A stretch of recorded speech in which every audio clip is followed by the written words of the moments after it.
Halo semuanya, perkenalkan saya Adilinda Dewi yang akan menjelaskan materi Section 1 Modul 2 Fisika Dasar yaitu vektor. Learning outcome materi ini adalah menggunakan vektor untuk menggambarkan pengamatan fisik. Yang pertama akan kita bahas yaitu pengertian skalar dan vektor. Apa itu skalar?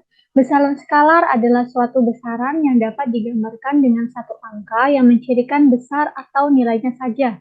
Artinya, nilai dari besaran tersebut ditentukan oleh arah. Contoh besaran skalar yaitu panjang, massa, waktu, massa jenis, daya, energi, temperatur, dan lain-lain. Dengan kata lain, kita dapat menyatakan suatu besaran skalar dengan jelas hanya dengan menyatakan nilainya saja.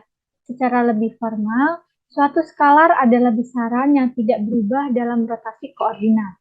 Contohnya adalah sebagai berikut. Panjang balok 20 cm, massa batu 2 kg, dan sebagainya.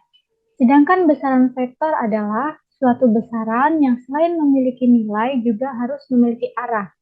Jadi, dalam mengungkapkan besaran ini, tidak cukup hanya besarnya saja, tetapi perlu menyebutkan arahnya kemana. Bisa juga diartikan sebagai besaran yang harus dinyatakan dengan suatu angka dan juga arah. Contoh besaran vektor misalnya, kecepatan, gaya, momentum, perpindahan, dan lain sebagainya.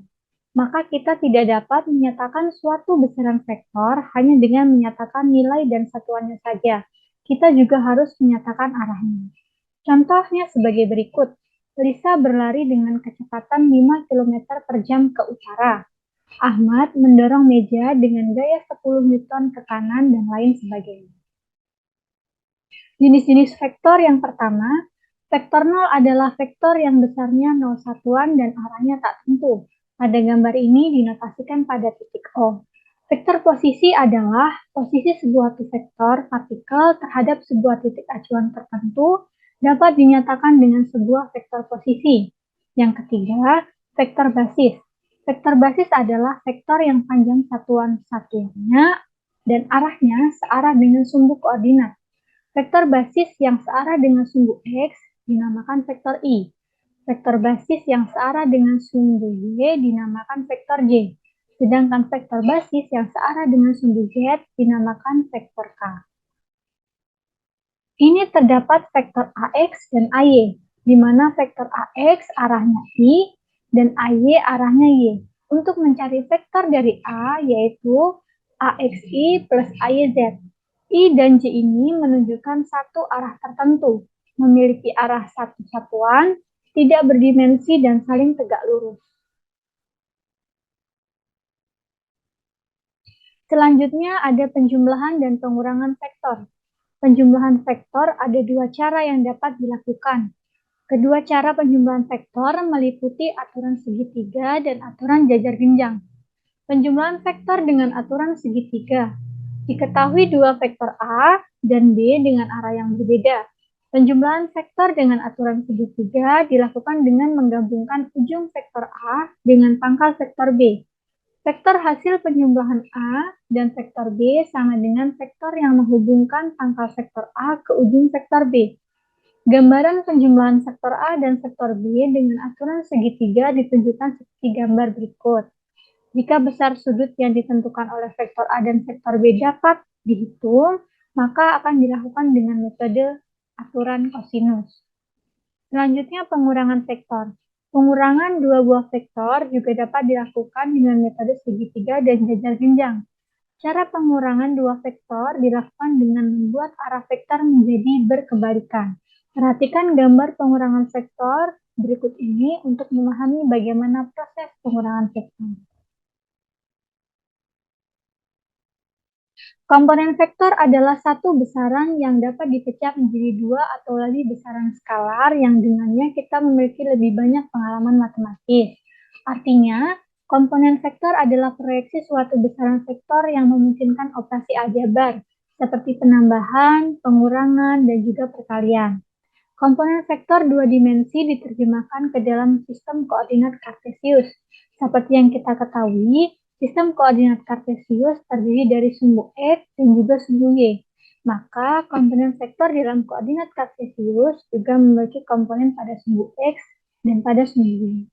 Dalam dua dimensi, komponen dari vektor A adalah vektor saling tegak lurus AX dan AY yang masing-masing paralel dengan sumbu X dan sumbu Y. Vektor A dapat dituliskan sebagai penjumlahan vektor dari komponennya, yaitu A sama dengan AXI plus AYJ. Strategi menangani penjumlahan vektor dengan menggunakan komponennya. Yang pertama, untuk setiap vektor yang akan dijumlahkan, tentukan dulu komponen-komponennya relatif terhadap koordinat yang digunakan. Kedua, berilah tanda positif maupun negatif untuk arah vektor berdasarkan sumbu positif maupun negatif koordinat yang digunakan. Ketiga, jumlahkan secara aljabar masing-masing komponen. Keempat, gunakan komponen-komponennya secara Pitagoras untuk mencari besaran vektornya. Kelima, gunakan inversin, cos, atau tan untuk menentukan arah dari vektor tersebut. Selanjutnya adalah perkalian vektor. Bahasan perkalian vektor dapat berupa perkalian vektor dengan suatu skalar atau perkalian vektor dengan vektor. Pengertian dari vektor sendiri adalah besaran yang memiliki nilai dan arah, sedangkan besaran yang hanya memiliki nilai saja disebut skalar. Hasil dari perkalian vektor adalah vektor yang mengalami perubahan, sehingga dapat dikatakan menjadi vektor baru. Perubahan yang terjadi dari perkalian skalar vektor dapat lebih panjang, lebih pendek, atau sama dengan vektor awal. Perkalian vektor dengan skalar. Perkalian skalar dengan suatu vektor dapat digambarkan secara geometris. Misalnya terdapat S yang merupakan anggota bilangan real dan terdapat vektor A yang merupakan sebuah vektor.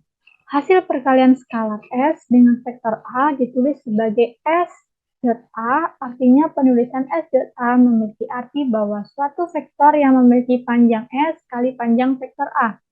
Hasil perkalian vektor dengan skalar dapat memiliki beberapa kemungkinan bergantung nilai skalar S yang menjadi faktor pengali. Perkalian vektor dengan vektor. Perkalian vektor dengan vektor dibedakan untuk perkalian silang atau cross product dan perkalian titik atau dot product. Kedua jenis perkalian ini memiliki aturan yang perlu diikuti. Untuk bahasan kali ini merupakan perkalian dot vektor. Operasi perkalian vektor dengan vektor dilakukan dengan cara mengalihkan semua bilangan dengan arah yang sama. Perkalian skalar dari dua buah vektor akan menghasilkan suatu besaran skalar. A dot B sama dengan C, dengan C merupakan besaran skalar. Maka hasil perkalian skalar dan dua vektor dapat dituliskan menjadi A dot B sama dengan A dot B cos theta. Pada perkalian silang, jika vektor A dan vektor B berada dalam suatu bidang theta, maka hasil perkalian yaitu vektor C atau negatif C tegak lurus terhadap bidang theta. Selanjutnya, perkalian silang cross product. Perkalian vektor silang antara dua buah vektor hasilnya adalah suatu vektor. A cross B sama dengan C, dengan C merupakan besaran vektor.